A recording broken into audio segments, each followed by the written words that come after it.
The wager, the autumn rain pelted against the floor-to-ceiling windows of Nathan Blackwell's penthouse, creating rivers of light that streaked down the glass. Inside, the warmth of expensive scotch and old friendships filled the study, where four men sat around a mahogany table that cost more than most people earned in a year. Nathan listened with half an ear as his college friends debated their latest business ventures, his mind wandering to the stack of unanswered emails waiting on his laptop. The tech sector is overvalued, James Sterling insisted, gesturing with his glass in a way that suggested he'd had one drink too many. Anyone with sense should be diversifying into real estate. Robert Kane scoffed. Real estate? How traditional? The future is in cryptocurrency and digital assets. Nathan's attention drifted to the doorway where Victoria Hayes appeared, carrying a tray with fresh glasses and a bottle of premium whiskey he'd been saving. She moved with practiced efficiency, her movements economical and purposeful. Her auburn hair was pulled back in a simple ponytail, and her uniform was impeccably clean, despite having worked a full day. What struck Nathan, not for the first time, was the intelligence in her spark that seemed incongruous with her station. "Thank you, Victoria," Nathan said, his tone polite but distant. She nodded silently and turned to leave, but David Preston's voice stopped her. "Wait just a moment." He leaned back in his chair with a smirk. "Nathan, isn't this the woman who reorganized your entire library last month?" Nathan felt heat rise to his cheeks. He'd mentioned the incident to his friends in passing, complaining about how Victoria had taken it upon herself to categorize his book collection by subject and historical period. What he hadn't told them was that her system was brilliant, that he'd discovered books he'd forgotten he owned, that the annotations she'd left on small cards demonstrated a depth of knowledge that rivaled his own expensive education. "That would be me, sir," Victoria replied calmly, meeting David's gaze without flinching. "I apologize if the new arrangement was inconvenient. I can restore the original order if Mr. Blackwell prefers." "The new system is fine," Nathan said quickly. "Better than fine, actually." James leaned forward, studying Victoria with the same analytical expression he used when evaluating business deals. "You have quite the confidence for someone in your position. Tell me, do you make a habit of taking such liberties with your employer's belongings?" "I take pride in my work, sir," Victoria answered, her voice steady despite the condescension dripping from his question. "Mr. Blackwell has an impressive collection, first editions, rare manuscripts, books with significant historical value. They deserved to be properly organized so they could be appreciated and preserved." "Appreciated," Robert repeated with a laugh. "Listen to her. You'd think she actually understood what those books contain." Victoria's jaw tightened almost imperceptibly. "I do understand them, sir. I've read quite a few. The annotated copy of Wuthering Heights, for instance, contains marginalia from a Victorian-era scholar that provides fascinating insights into contemporary reactions to Bronte's work." The room fell silent. Nathan stared at Victoria as if seeing her for the first time. He'd never opened that particular book, had never noticed those annotations. His grandmother had left him that collection, and he'd accepted it as one accepts inherited furniture's objects of value but not personal interest. "Well," David said after a long pause, "she certainly doesn't lack for opinions. If there's nothing else." "Gentlemen, I have other duties to attend to," Victoria said, her dignity intact despite the thinly veiled mockery. Nathan watched her leave, her posture straight and proud, and felt something shift in his perception. Then James started laughing, breaking the spell. "Did you see that? The way she looked at us, like we were the ones being presumptuous. That's priceless. Someone should remind her of her place," Robert added. Though his tone lacked real conviction, an idea sparked in David's eyes, the same look he got when he sensed an opportunity for entertainment. "Actually, this gives me a brilliant thought. Nathan, your annual gala is coming up soon, isn't it?" 3 weeks, Nathan confirmed warily. "I'll bet you $200,000 that you don't have the courage to invite your housekeeper to attend as your guest," David declared, slapping the table. "Not to work the event, but as an actual guest." James sat up straighter, suddenly interested. Now that would be entertaining. Imagine her trying to navigate conversations with the city's elite. She'd be completely lost within an hour. That's cruel, Nathan protested, though weakly. Is it? Robert countered. You'd be giving her an experience most people in her position never get. A glimpse into a different world. Besides, she seems confident enough. Let's see if that confidence holds up outside the safety of your penthouse. David sweetened the deal. 200,000, says you won't invite her. And if by some miracle she accepts and actually shows up, I'll add another 100,000 that she'll be visibly uncomfortable and out of place before the first hour ends. Nathan felt the familiar tug of competition that had defined their friendship since college. These betting games had become tradition, though never before had they involved another person quite so directly. Yet something about the challenge intrigued him. Victoria had demonstrated more sophistication in 5 minutes than many of his social circles showed in entire evenings. Perhaps she would surprise them all. 300,000 total, Nathan said slowly. But I'll raise you. I bet she'll not only come and hold her own, but she'll be more graceful and engaging than half the people in that room. The men shook hands, sealing the wager. As they continued drinking and discussing terms, Nathan wondered what he'd just committed to. More troubling, he wondered why his first thought wasn't about winning the bet, but about what Victoria would think of him for making it. The next morning, Nathan found Victoria in the library, dusting the shelves with the same meticulous attention she brought to everything. Sunlight poured through the tall windows, illuminating thousands of spines in a rainbow of colors. She was reading the title of a leather-bound volume, her lips moving silently as if savoring the words. Victoria, he called out, his voice rougher than intended. Could we speak for a moment? She turned, surprise flickering across her features before her professional mask fell back into place. Of course, Mr. Blackwell. Is something wrong with my work? No, nothing like that, he assured her, suddenly uncertain how to proceed. I have an unusual proposition. My annual charity gala is in 3 weeks, and I'd like to invite you to attend as my guest, not as staff. Victoria's eyes widened, and for a moment she seemed genuinely at a loss for words. I'm sorry, sir. Did you say, as your guest? As a guest, Nathan confirmed. It's a formal event, black tie. The city's prominent citizens attend, along with various business leaders and philanthropists. I thought you might find it interesting. He watched emotions play across her face: confusion, suspicion, and something that might have been hurt. Victoria was too intelligent not to sense something beneath the surface of his offer.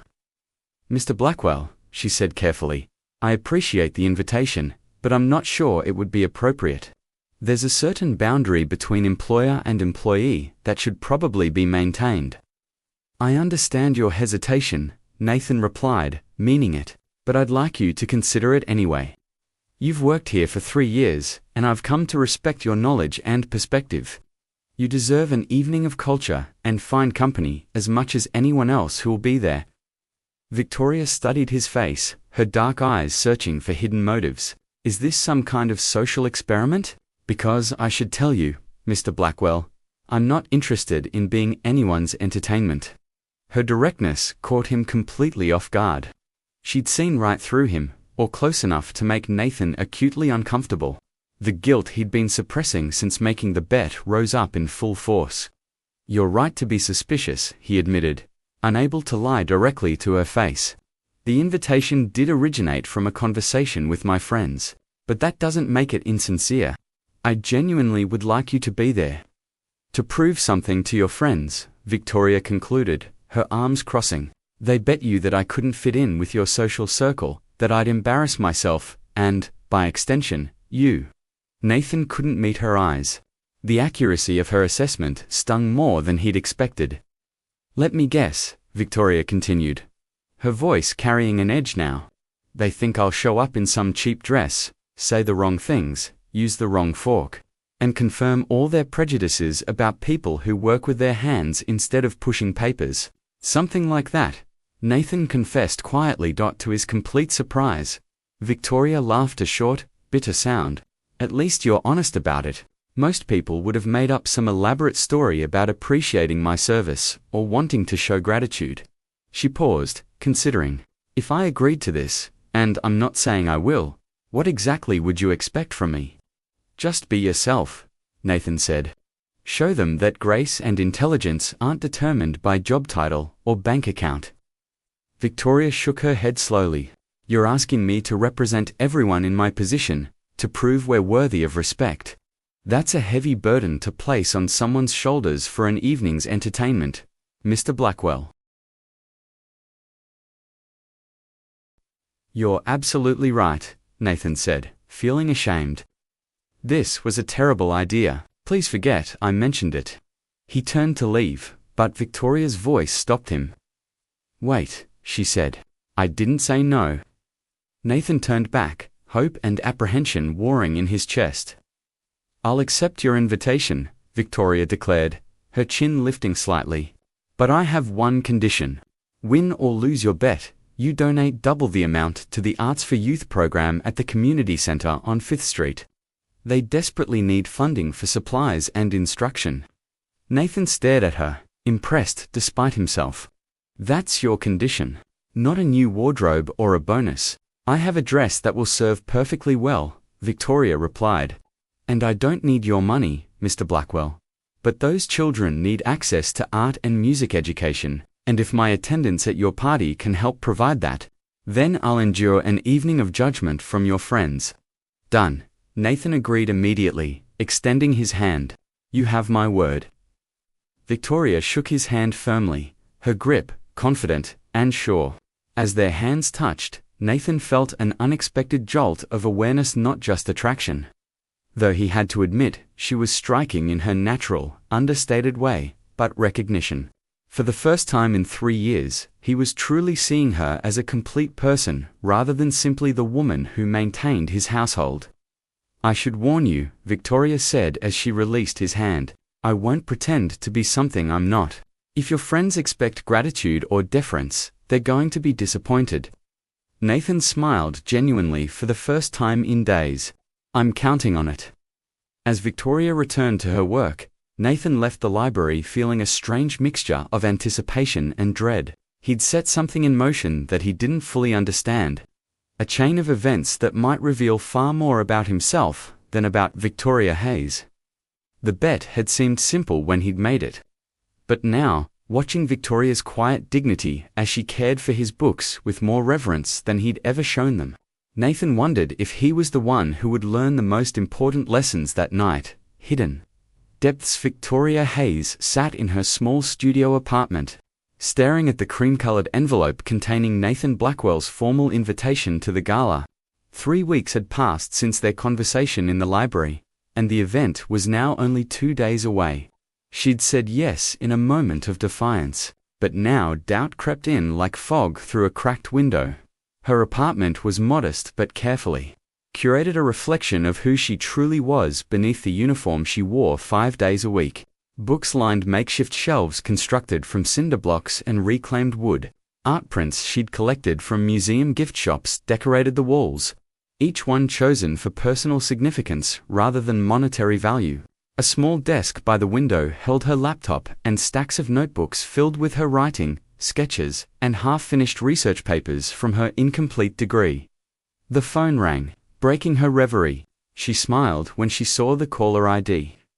Grace, I was just thinking about you, Victoria answered. That's because you need me, Grace Lynn replied with characteristic confidence. I'm coming over, and I'm bringing reinforcements. Don't argue. An hour later, Victoria's apartment had been transformed into an impromptu styling studio. Grace arrived with 2 enormous garment bags, a professional makeup kit, and the kind of determined expression that had made her successful in the cutthroat fashion industry. All right. Let's talk strategy, Grace said, hanging the garment bags carefully on Victoria's closet door. You're not just attending this gala, you're making a statement. But first, tell me honestly, why did you agree to this? Victoria sank onto her worn sofa, grateful for Grace's directness. They'd been friends since high school. 2 scholarship students at an elite private school who'd bonded over their outsider status. Grace had gone on to study fashion design while Victoria pursued art history.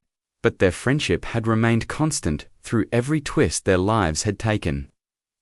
I told myself it was for the children's program, Victoria admitted. And that's true. The donation will make a real difference. But there's more to it. Go on, Grace encouraged, settling beside her. I've been invisible for 3 years, Grace. Not just to Nathan Blackwell, but to myself. I took this housekeeping job when grandmother got sick. Told myself it was temporary, that I'd go back to school as soon as she recovered. But she needed care for 2 years, and then, after she passed, I just stayed. It was easier than figuring out what came next. Victoria's voice grew stronger. When Nathan invited me, my first reaction was anger, but then I realized something. I've been hiding, using my circumstances as an excuse not to pursue what I really want. This gala's not about proving anything to Nathan or his privileged friends. It's about proving something to myself. Grace reached over and squeezed her hand. Now that's the Victoria I know. The one who stood up to Mrs. Henderson when she said scholarship students didn't belong in honors classes. The one who spent nights in the university library because she loved learning. Not because she had to. I'd almost forgotten her, Victoria whispered. Well, she's still in there, Grace declared, standing up. And we're going to remind everyone, including you, that she never left. Now, let's talk about this dress. Grace unzipped the first garment bag with a flourish, revealing a gown that made Victoria gasp. It was a deep sapphire blue, the color of the ocean at twilight. The fabric shimmered subtly in the light, elegant without being ostentatious. The cut was classic yet modern, with clean lines that would flatter Victoria's figure without trying too hard. Grace. I can't afford, it's on loan from the magazine's fashion archive, Grace interrupted. The designer is actually a friend who wanted to contribute once I told her your story. She said any woman brave enough to challenge the elite deserves to do it in style. Victoria ran her fingers over the fabric, her art history training automatically categorizing the craftsmanship. This is exquisite work. The stitching alone must have taken hours. The designer specializes in creating pieces that embody quiet confidence, Grace explained. This dress doesn't scream for attention, it commands it, through its integrity and beauty. Just like you. Over the next hours, Grace worked her magic. She'd brought hairstyling tools and showed Victoria how to create soft waves that framed her face elegantly. The makeup was subtle but transformative, enhancing Victoria's natural features rather than masking them. As Grace worked, they talked about Victoria's dreams, her fears, and what came next. I've been researching graduate programs, Victoria admitted as Grace carefully applied mascara. Art history and museum studies. There's a fellowship program at the State University specifically for returning students. The application deadline is next month.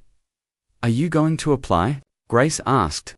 I don't know, Victoria said, honestly. Part of me is terrified. What if I've forgotten how to be a student? What if I don't measure up anymore? Grace stepped back, meeting Victoria's eyes in the mirror.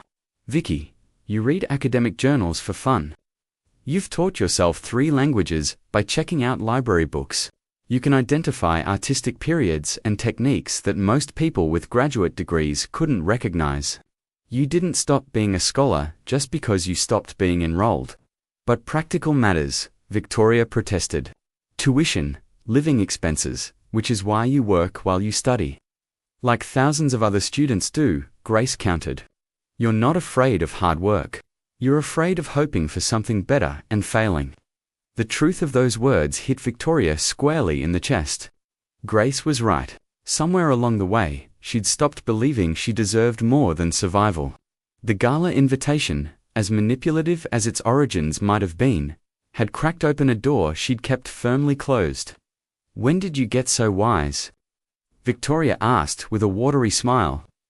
I've always been wise, Grace replied with mock arrogance. You've just been too stubborn to listen. Now, let's talk about what happens at this event. They spent the evening preparing Victoria, not just physically, but mentally. Grace, who'd styled shoots for high society events, walked Victoria through likely scenarios, how to navigate conversations with strangers, which topics were safe and which were minefields, how to gracefully extract herself from uncomfortable situations. The key is authenticity, Grace emphasized.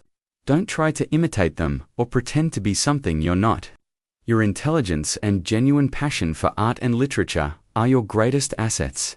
When you talk about things you care about, you light up in a way that no amount of wealth or social position can manufacture.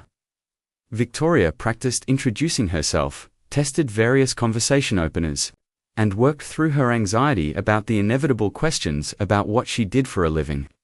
"I'm a housekeeper," Victoria said firmly during one practice round. "I maintain Nathan Blackwell's penthouse. It's honest work that I do well, and I'm not ashamed of it." "Perfect," Grace approved. "Own it. Don't apologize or make excuses. Anyone who judges you for your occupation isn't worth your time anyway." The night before the gala, Victoria lay awake in her apartment, the sapphire dress hanging on her closet door like a promise.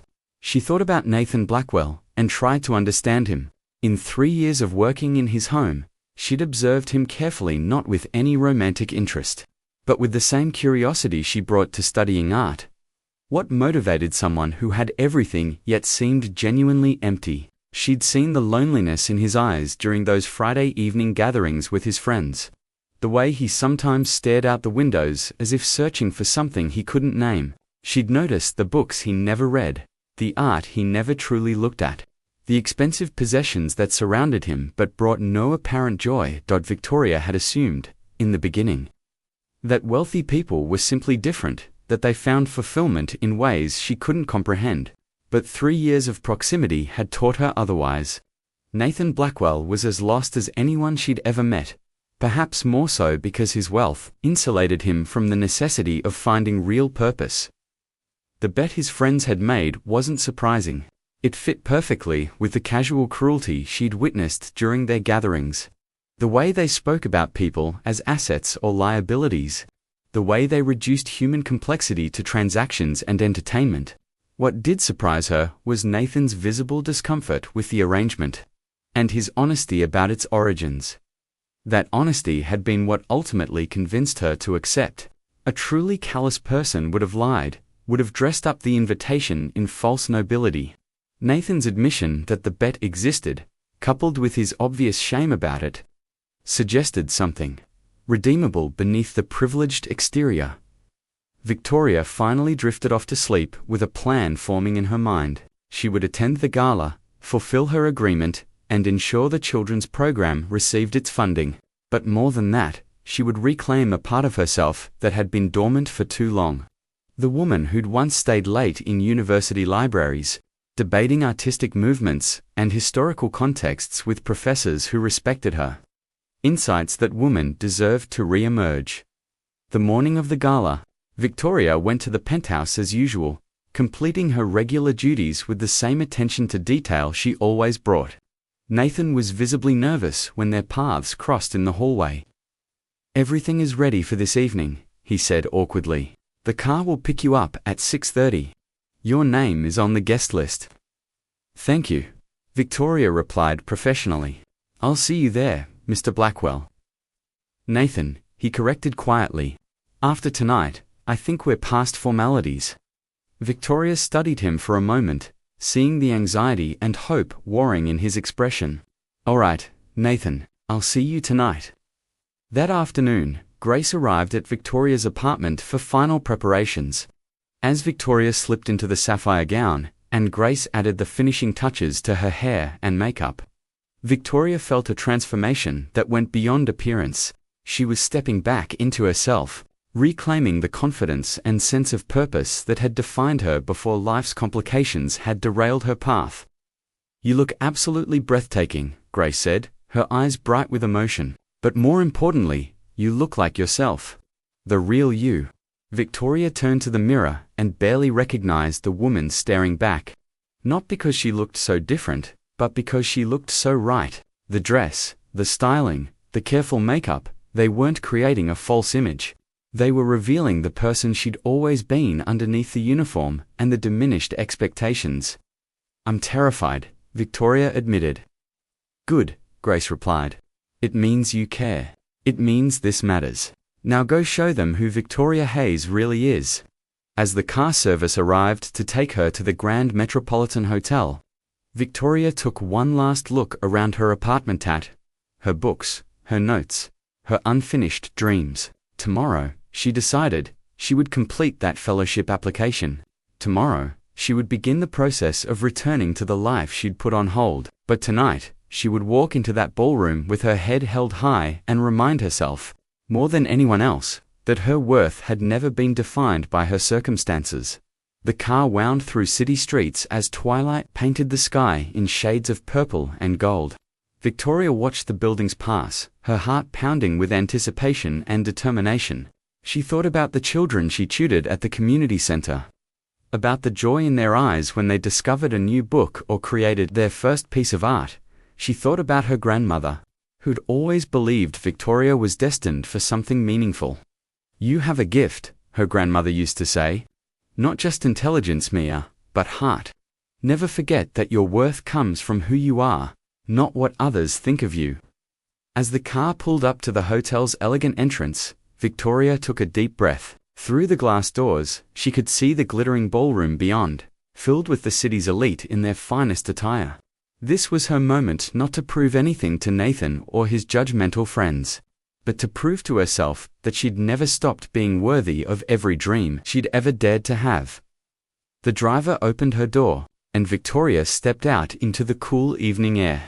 The doorman's eyes widened slightly at her appearance, and she gave him a confident smile as she walked toward the entrance. Her heels clicked against the marble steps with a rhythm that sounded like determination. She paused for just a moment at the threshold, gathering her courage. Then Victoria Hayes, housekeeper and almost graduate, daughter of immigrants and guardian of deferred dreams, walked through those doors ready to change not the world's perception of her, but her own. The entrance, the Grand Metropolitan Hotel's ballroom, was exactly as Victoria had imagined it, a space designed to overwhelm with its opulence. Crystal chandeliers hung like frozen fireworks above a sea of designer gowns and tailored tuxedos. The air hummed with conversation, punctuated by practiced laughter, the kind that came from people accustomed to performing their sophistication rather than simply possessing it.